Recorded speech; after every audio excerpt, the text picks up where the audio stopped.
Talkshow Batu Raja Radio. Assalamualaikum warahmatullahi wabarakatuh. Ading kanca hala kula hal kulu dengekeun di 103,1 Batu Raja Radio, radio cuma kita Etnikom Jaringan Media Etnik Indonesia. 13 Januari 2022 ya. Dek bahasa ading kanca lah lembar ke-13 nih di 2022. Talkshow perdana kita di 2022 nih bersama dengan Dr. Angga Fradian SPN ya di jam 9 ke jam 10 pagi ini. Assalamualaikum, selamat pagi dokter. Selamat pagi. Oke, selamat Waalaikumsalam. pagi. Mana kabar? Alhamdulillah baik. Baik ya, memang pernah sekali ada yang keangkat kita tahu bersama Dokter Angga. Cuman mungkin perkenalan ulang nih dok. Ya. Kali pendengar lah lupa. Aku kian lupa tadi. Ya silakan. Oke, assalamualaikum warahmatullahi wabarakatuh. Waalaikumsalam Saya warahmatullahi Dr. wabarakatuh. Angga Pradian, spesialis neurologi atau dulu dikenal dengan SPS, spesialis saraf. Berpraktek di Rumah Sakit Santo Antonio Batu Raja. Oke ya. Jadi pagi ini ada yang keangkat kita itu akan ngebahas mengenai normalkah ya kalau kita pikun di usia lanjut. Kalau kemarin kita sempat bahas mengenai stroke Iya. dok ya. Oke, jadi ini kita akan ngebahas mengenai pikun di usia lanjut tuh normal dah sih. Mungkin ada awalan sebelum kita mulai interaktif nih Pak Dokter, silahkan. Iya, terima kasih atas waktunya. Jadi topik untuk acara yang hari ini talk show atau sharingnya tentang pikun. Pikun, orang-orang tuh kan taunya pikun sama udah dengan amnesia ya kan. Benar, Pikun sebenarnya merupakan salah satu tanda dari suatu penyakit yang namanya itu demensia. Demensia itu banyak jenisnya. Ada amnesia, ada agnosia, ada apraksia. Tetapi salah satu jenis yang paling sering kenal sama masyarakat itu tanda-tandanya, bukan jenis ya. Tanda-tanda dari demensia itu adalah amnesia, lupa. Nah, kalau demensia itu sendiri sebenarnya adalah sindrom penurunan fungsi intelektual. Namanya sindrom berarti itu kumpulan dari berbagai gejala. Salah satunya pikun. Nah, jadi pikun itu merupakan tanda dari terjadinya demensia. Jadi kalau misalkan ada pertanyaan normal atau tidak pikun itu terjadi pada usia tua, tidak normal sebenarnya. Karena kan balik lagi sebagai definisi tadi, pikun itu merupakan salah satu tanda dari gejala penyakit demensia. Iya, seperti itu. Itu ringkang kancih ya. Itu akan kita bahas di pagi ini. Kita terima telepon Pak Dokter. Iya, boleh. Oke, Mbak. jadi di awal pembukaan pagi ini ringkang kancih langsung kita umumkan nih kalau kamu nak nyiapkan pertanyaan ya. Yuk kalau dicukahkan di 0735322622-nya ya. Ngenai pikun di usia lanjut itu normal atau dari ringkang kanca, atau sekarang nih ringkang kanca lagi ada yang ngalami galak kelupaan ya. Ini Pak Dokter. Iya, pernah ada Pak Dokter dengar kata-kata zaman dulu itu jangan galak dipegang bahu kaget pelupa. Enggak, udah. Ada masuk itu ya? Tidak, itu mitos. Mitos berarti tadi. Tidak ada hubungannya, tidak ada hubungannya. Oke lah, itu ringkang kancu. Jadi mungkin dari banyak ingatan ingat atau pelupa ini ringkang kancu banyak ya pertanyaan-pertanyaan yang kamu ajukan. Silahkan atau baca komen di Facebook lah, kita posting ya. Batu Raja Jilid 2-nya ringkang kancu Batu Raja Radio Jilid 2, di situ ada posting mengenai live talk show bersama RS Santo Antonio ya. Jadi dengan tema apakah normal jadi pikun di usia lanjut itu ringkang kancu ya. Silahkan kita tunggukan ringkang kancu. Nah nih Pak Dokter, kalau ini kan usia lanjut nih ya. Oke. Jadi kalau misal kita tuh usia muda nih ya, cuman baru nepek barang langsung lupa. Itu sebenarnya ada faktor apa sih Pak Dokter? Jadi sesuai topik dulu kita ya, berbicara normal atau tidak terjadinya pikun pada usia lanjut. Pertama itu tidak normal ya, karena itu suatu penyakit ya. Kemudian usia lanjut. Nah, ini bahasannya usia lanjut atau lansia ya, lanjut usia. Oke. Batasannya tuh berapa sih? Jadi kalau pada penelitian angka harapan hidup orang Indonesia di tahun kurang lebih 2013 kemarin, itu kurang lebih dipatokan 70 tahun. 70 tahun. Ya, jadi itu rata-rata angka harapan hidup manusia normal tuh sampai 70 tahun. Usia lanjut itu sendiri patokannya lebih dari sama dengan 65 tahun. Oh, dan 60. Jadi kalau pada orang-orang masih usia 60 tahun tapi merasa sudah tua, itu tidak. Jadi patokannya dulu 65 tahun. Iya. Kalau usianya jangankan lebih dari 65 tahun, di bawah itu pun ada. Banyak Di ya. bawah itu pun ada, tetapi balik lagi apakah itu sudah mengganggu aktivitas atau tidak. Seperti diketahui tadi, definisi demensia itu salah satunya adalah amnesia. Jadi sering pelupa. Gejalanya itu baik secara dini. Dini itu artinya secara awal. Nah, kalau awal itu misalkan kita sering naruh barang terus lupa di mana dan mengganggu aktivitas, itu menjadi suatu definisi dari demensia tadi. Atau terjadi keberlanjutan. Misalkan dia lupa namanya, lupa tinggal di mana, dan itu berarti memori jangka panjang. Kalau memori jangka panjang biasanya pada kasus demensia itu terjadi pada fase lanjutan, bukan fase dini. Kalau fase dini tadi sering lupa yang awal-awal dilakukan. Kalau fase lanjutan berarti dia sudah memori jangka panjang. Nama dia, tinggal di mana, siapa keluarganya, jalan pulang. Nah, itu yang paling sering terjadi. Jadi kalau pada usia muda itu ada namanya early onset demensia ada, tetapi balik lagi itu mengganggu aktivitas atau tidak. Kalau sudah mengganggu aktivitas ya mohon dikonsulkan lebih lanjut. Nah, sebenarnya kalau faktor penyebab misal di Megala lupa nama dan juga yang lain sebagainya yang berjangka panjang itu tadi apa sih, Pak Dokter? Jadi balik lagi kalau demensia itu kan ada garis besarnya ada dua ya. Secara penuaan demensia Alzheimer, artinya rata-rata orang di atas usia 65 tahun sampai 85 tahun itu setiap 5 tahun 2 kali lipat. Jadi 65 sampai 70 itu 2 kali lipat, 70 sampai 75 2 kali lipat. Dan penelitian di atas 85 tahun 1/2-nya itu pasti terjadi demensia Alzheimer. Kemudian kalau yang demensia vaskular itu yang disebabkan stroke. Nah, balik lagi. Jadi kebanyakan besar secara garis besar orang stroke ini menyambung topik yang kemarin ya. Orang stroke 2/3-nya ada gangguan demensia. Jadi balik lagi pertanyaan dari Mbak tadi. Apa yang menyebabkan demensia atau pikun? Itu rata-rata ya karena faktor resiko dari stroke yang tidak terganggu. Masih keberlanjutan topik yang kemarin sebenarnya. Seperti darah tinggi, kolesterol, usia lanjut yang pasti ya. Itu tadi faktor-faktor resiko dari stroke yang tidak tertanganin bisa menyebabkan manifestasi selain kelemahan separuh badan yang nyeret kejang, ya itu demensianya tadi. Nah, kalau habis kecelakaan nih Pak Dokter, kalau nginap di TV-TV kan habis kecelakaan terbentur tiba-tiba lupa pikun kan siapa itu benar dah sih Pak Dokter? Apa yang menyebabkan sudah kecelakaan langsung lupa gala tuh? Nah kalau misalkan dia habis kecelakaan itu kan berarti namanya trauma kapitis ya, atau trauma kepala.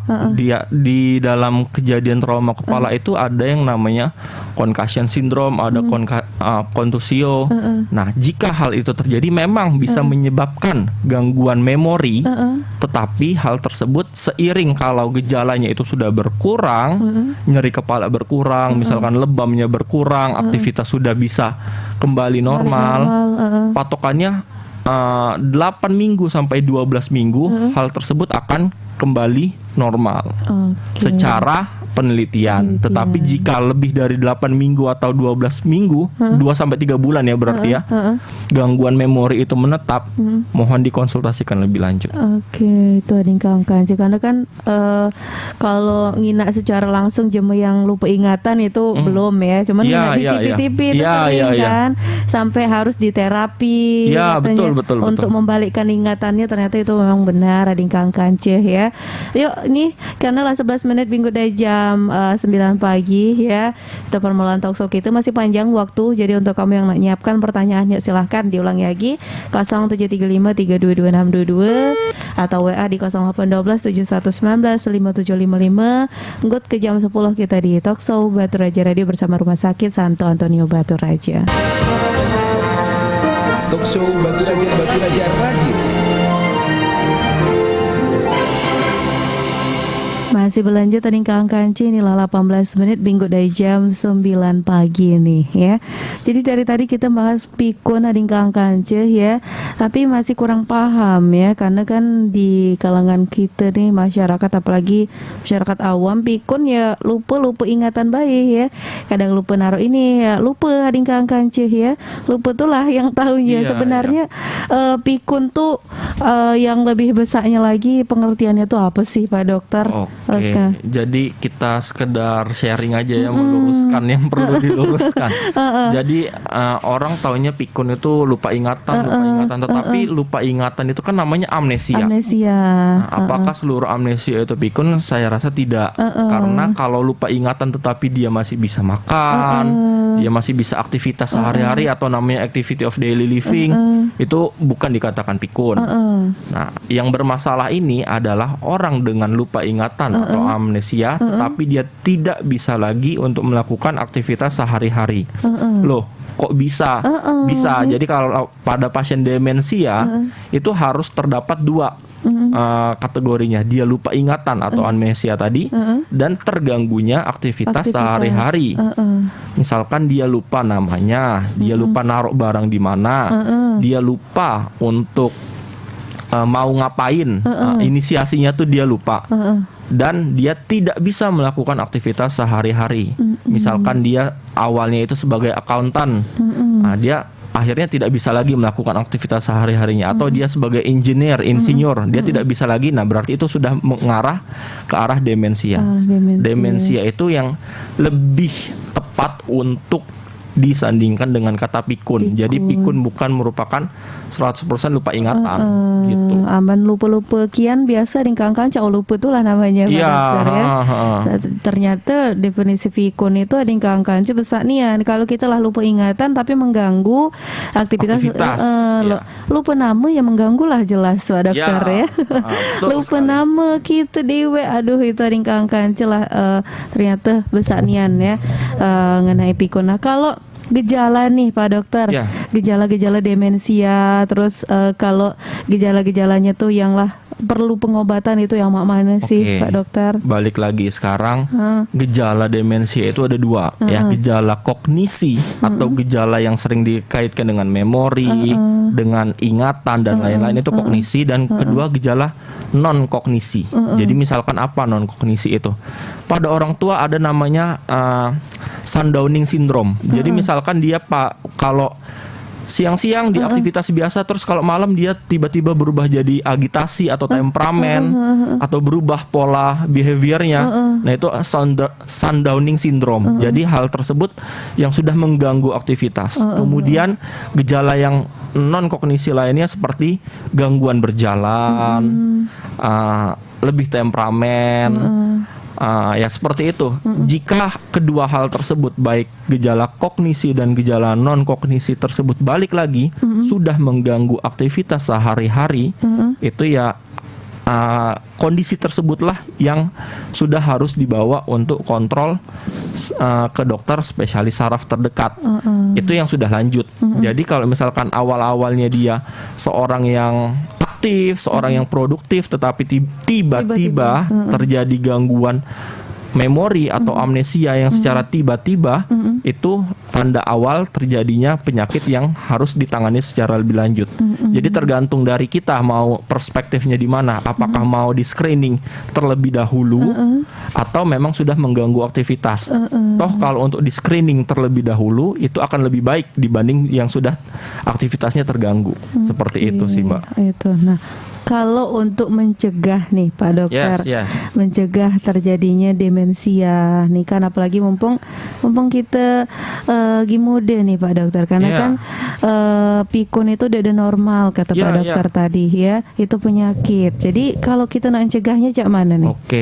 Jadi ini saya ada konsensus dari Perdosi ya, Perhimpunan Dokter Saraf, Dokter Spesialis Saraf Indonesia 2015 ya. Jadi untuk mencegah kepikunan tadi itu kan ada dua nih faktornya. Faktor yang bisa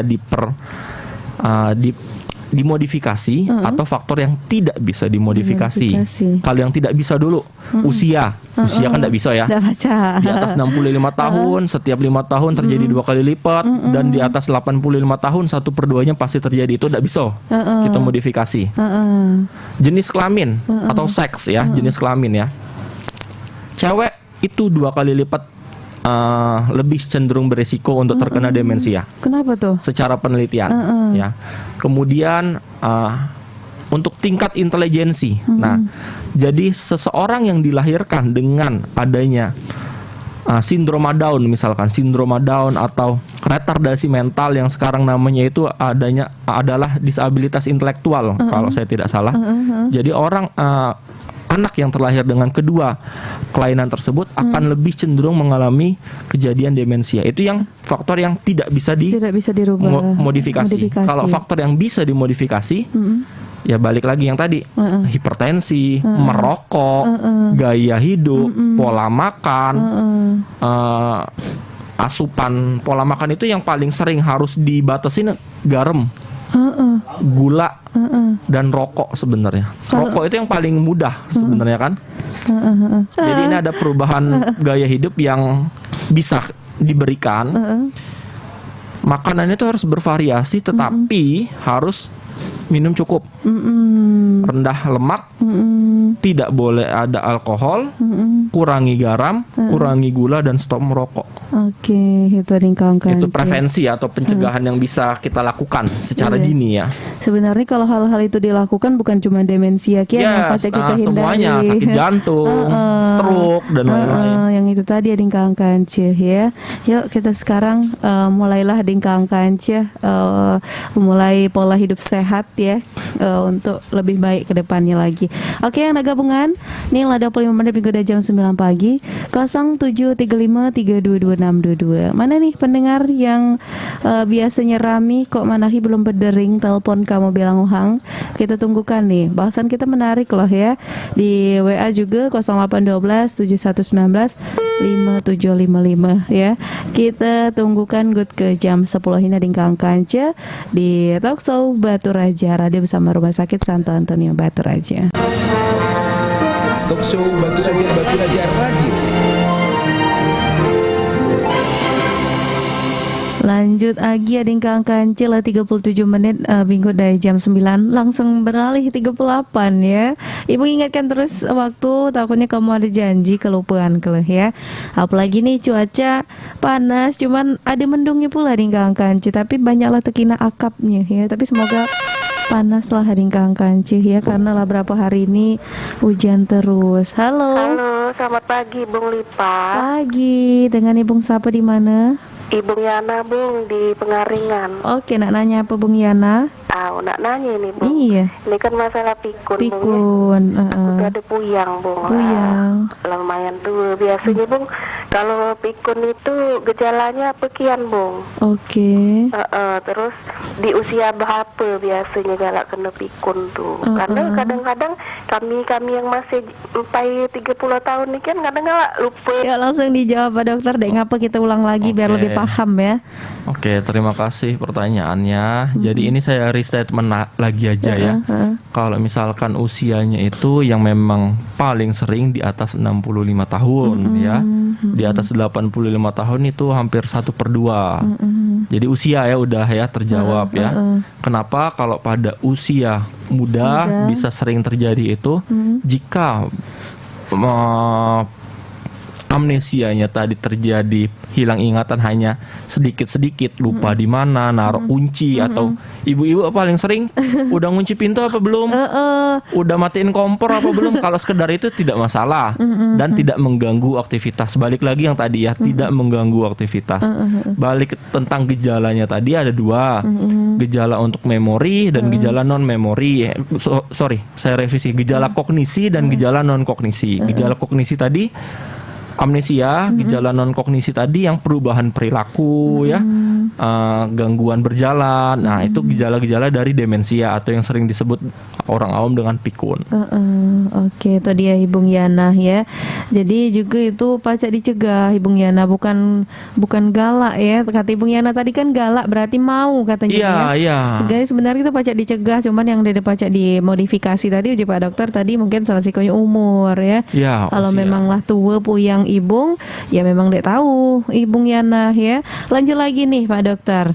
Ini pikun tuh sebenarnya berkaitan gak sih dengan yang namanya kecerdasan anak ya?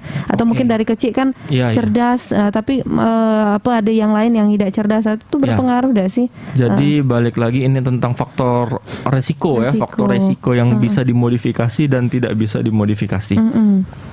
Yang bisa dimodifikasi ya jelas kita menyekolahkan anak dari SD, SMP, SMA, kuliah, S1, S2, S3 ya pasti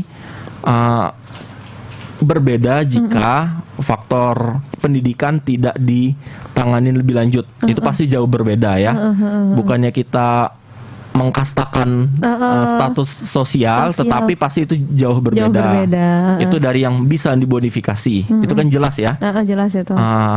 Kemudian kalau yang tidak bisa dimodifikasi, jadi misalkan seorang ibu tidak pernah mengkontrol anaknya ketika dalam kandungan, tiba-tiba pas lahir anaknya itu terkena sindroma Down, ya kan ada kan yang sering ya sindroma Down, terus kemudian adanya terjadi retardasi mental, artinya retardasi mental itu misalkan anak itu sudah seusia anak kelas 6, tetapi IQ-nya masih setara dengan anak TK atau kelas 1 SD, nah itu namanya retardasi mental atau sekarang direvisi menjadi terminologinya sebagai disabilitas intelektual DI.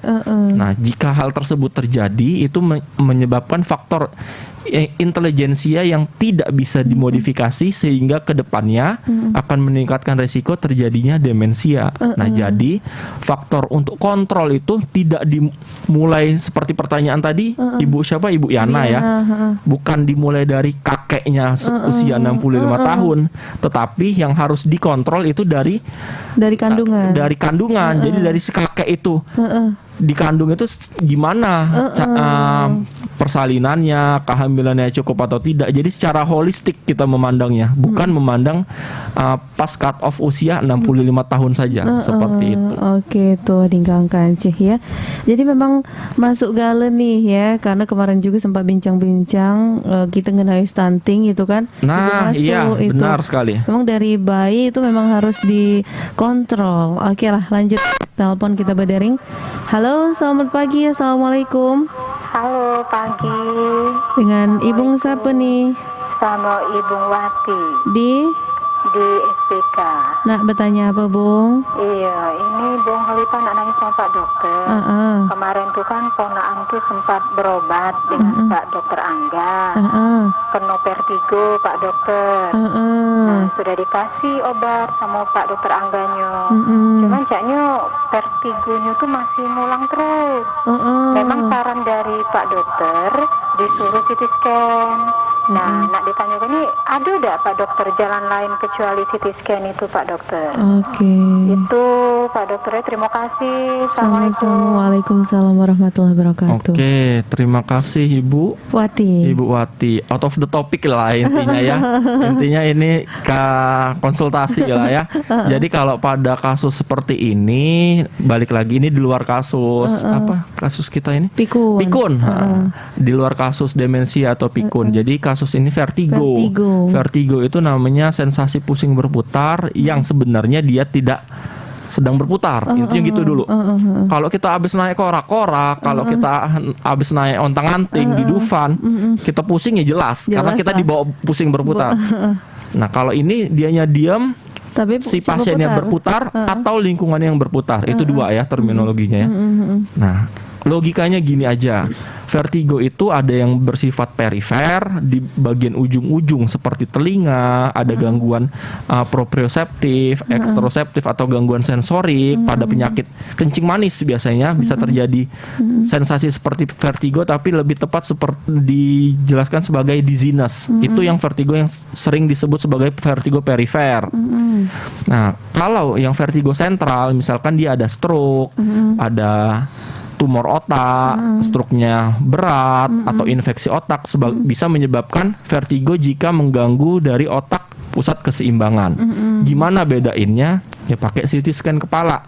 Saya paling gampang sih analoginya gini ya. Misalkan seorang ibu hamil mau lahiran, mau tahu nih jenis kelaminnya nih, apa nih, cewek apa cowok? Iya. Bisa nggak dokter kandungannya itu cuman meraba aja? Kayaknya tidak bisa. Nah, seperti itulah pola pikirnya. Jadi kalau dokter kandungan menggunakan USG, kalau kita untuk membedakan penyakit setelah kita anamnesa, gali lebih lanjut, mendalam, pertanyaan, kita periksa, kemudian masih membutuhkan pemeriksaan penunjang, darah, rekam jantung dan CT scan itu memang sebenarnya memang harus dilakukan. Karena balik lagi untuk membedakan dia yang perifer atau yang sentral. Oke. Seperti itu. Jadi ada kata cara lain ya. Ya, kita harus cari tahu dulu. Kan kenalan dulu biar tahu penyakitnya ini apa, seperti itu. Oke, itu ada yang kanceh ya. Nah, jadi apa namanya tuh, itu dia Ibu Wati jawabannya ya. Apa namanya itu, konsultasi singkat nih Ibu Wati ya. Semoga Paca apa namanya diperiksakan. Nih lanjut 0735322622 yang gabungan di talkshow kita pagi hari ini. Masih ada waktu, ada yang kance. Home kita lanjut. Kalau ngetik kita lanjut ke pertanyaan selanjutnya nih Pak Dokter ya. Kalau kita misalnya tahu nih terkena demensia atau pikun tadi itu ya, sebenarnya pengobatan yang pacak dipilih nih oleh masyarakat tuh sebaiknya yang mana? Oke, jadi kalau misalkan pengobatan itu kan ada dua ya, secara dia medikamentosa, secara obat-obatan dan non medikamentosa. Kalau non medikamentosa yang tadi, jaga pola makan, olahraga teratur, jangan merokok, banyakin sayur, kurangin garam, gula, ya seperti itulah. Yang kelihatannya klise tapi itu sulit yang paling sulit dilakukan. Itu yang non medikamentosa. Kemudian kalau yang medikamentosa atau obat-obatan ya jelas. Jadi kita harus cari tahu dulu nih, ini sakitnya apa? Apakah memang demensianya karena stroke atau demensianya karena usia yang tua? Kalau demensia yang karena usia yang tua, dia membutuhkan obat-obatan tambahan. Jika yang stroke, kita lihat lagi stroke-nya terkontrol atau tidak. Kalau stroke-nya belum terkontrol, kita kontrol dulu nih stroke-nya. Dengan stroke-nya apa? Pecah pembuluh darah atau tersumbat, atau faktor resikonya udah terkontrol belum? Jadi balik-balik lagi untuk mengobatin pasien demensia atau ini lingkup kecilnya ya, demensia. Jadi kita harus cari tahu demensianya karena apa. Jadi bukan ngobatin itu bersifat untuk mengurangin asapnya, tapi kita harus cari tahu firing spotnya nih, si api-apinya ini ada di mana. Nah, seperti itulah intinya. Oke, itu dia dingkang kancing ya. Nah, kalaupun misal lah terkena nih Pak Dokter ya. Kalau untuk melakukan pengobatan di rumah, kalau kemarin kan kalau stroke ternyata benar ya, melakukan jalan-jalan santai. Oke, kita angkat dulu. Oke. Halo. Halo. Selamat pagi. Assalamualaikum. Selamat pagi. Dengan Mang siapa nih, Mang? Dengan Mang Wanda Nak bertanya apa? di Tanjung Dalam. Nak bertanya apa? Ini dok, nak nanya dok, aku kan ada adik umurnya 24 tahun dok. Kadang kalau dia galak sudah bangun tidur tuh siku, lututnya galak kaku. Itu tuh apa dok ya? Apa ibarat kata tuh ini apa nih, sarafnya terganggu atau cak mana itu, mau ada pengobatannya itu dok? Oke, siap. Terima kasih. Sama-sama, Mang Wanda. Keluar di jalur ini. Iya, topik 2.0 ya.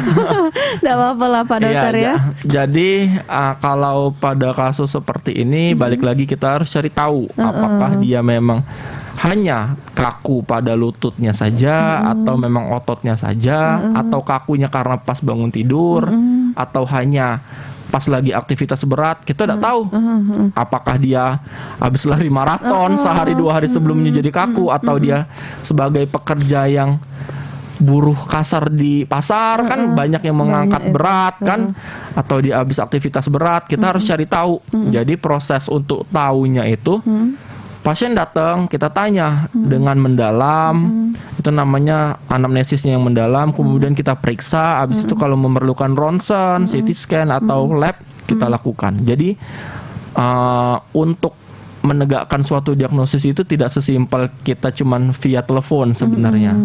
Apalagi sekarang kan dibutuhkan pemeriksaan yang lebih mendalam. Seperti itu sih. Mang Wanda ya. Baca ditanya kuda ini ponaan kamu tuh sebelum dia tidur tuh ada aktivitas berat yang dia lakukan. Karena usia muda kan baru 24 tahun kan.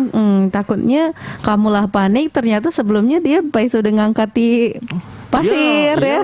Kalau hal itu wajar Pak Dokter ya. Oke, itu adingka-angka aja. Nah, pertanyaan Ibung tadi nih. Iya. Kan kalau di saraf stroke kemarin kan banyak dikenal masyarakat dengan berjalan-jalan di batu-batu kerikil itu ya. Ternyata salah kan? Iya. Kalau pikun ini, adakah ada cara-cara yang Pak kita lakukan di rumah untuk melatihnya biar supaya tidak terjadi di usia muda nih Pak Dokter? Jadi kalau misalkan pertanyaan tersebut, ini anggaplah kita pasiennya sudah tahu ya stroke-nya pikunnya itu karena demensia yang karena stroke atau demensia yang karena faktor usia. Gimana ke depannya ya? Ini pertanyaan lanjutannya gimana ke depannya ya? Jadi ada namanya reminiscing terapi. Jadi terapinya itu misalkan pasien itu lupa namanya, lupa zaman kecilnya ya di mana ya. Kalau memungkinkan kesempatannya kita bawa ke tempat dia yang kecil. Jadi untuk bring back the memory-nya. Jadi bawa memorinya lagi, kita ajak ngobrol. Itu lupa waktu yang lama ya sebenarnya ya, tidak semudah yang kita omongin. Jadi ya itulah, bisa kita bawa ke tempat yang dia lupa, asal tempatnya aman ya. Jangan dia habis tindakan kriminal terus dia trauma, dia lupa, kita bawa ke tempat kriminal lagi kan, bukan kayak itu. Misalkan dia lupa childhood memorinya, jadi kita bawa ke tempat dia pas dibesarkan itu gimana, biar dia bisa memorinya bisa kembali lagi. Sambil yang obatnya dimakan, makanannya dijaga, pokoknya semuanya harus komprehensif lah intinya ya. Itu dia dingkang kanceh ya. Lah 8 menit lagi jalan ke jam 10 ya. Kita masih berlanjut ada yang nak liwat kuda dingkang kanceh di 103,1 Batu Raja Radio, radionya jemaah kita. Talkshow Batu Raja Radio.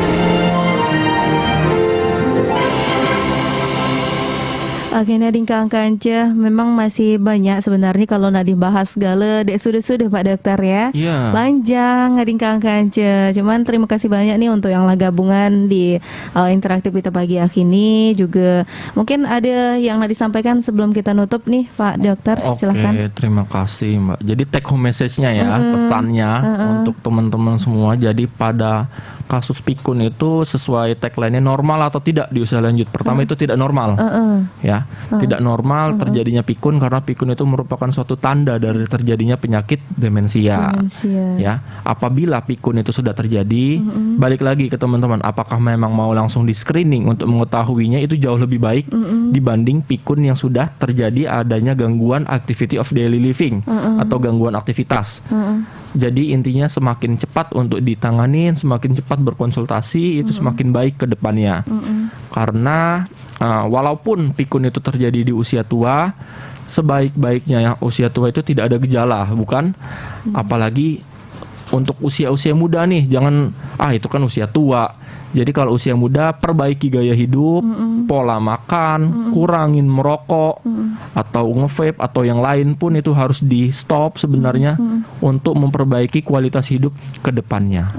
Nah, saya rasa sih seperti itu aja. Itu adingkang kanceh ya. Terima kasih banyak nih Pak Dokter Angga Pradian SPN untuk waktu yang kamu luangkan serta pengetahuan nih yang kita ketahui adingkang kanceh di pagi hari ini. Jumpa lagi di talkshow lain waktu ya. Terima kasih. Kang Kancil, semoga yang disampaikan pagi hari ini Paca kamu cermati, juga untuk kamu Belonghang yang telah merasakan nih dari muda, yuk cegah kalaupun memang lah tua, lah berumur ataupun memang masih muda lah mengalami demensia ini, ada Kang Kancil cepat diperiksa ke Rumah Sakit Santo Antonio yang beralamat di Jalan Lintas kilometer 3 Simpang 3 Unbara di Kang Kancil ya.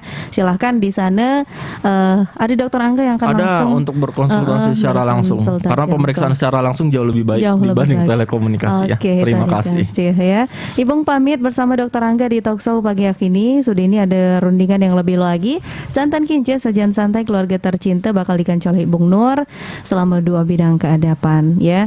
Mohon maaf atas amanah kata-kata yang salah di Talkshow kita. Jumpa lagi di lain waktu. Halakulu Negekian di 103,1 Batu Raja Radio Jema kita Etnikom Jaringan Media Etnik Indonesia. Kuah santan dagingnya putih. Cukup sekian, wan terima kasih. Wassalamualaikum warahmatullahi wabarakatuh. Batu Raja Radio.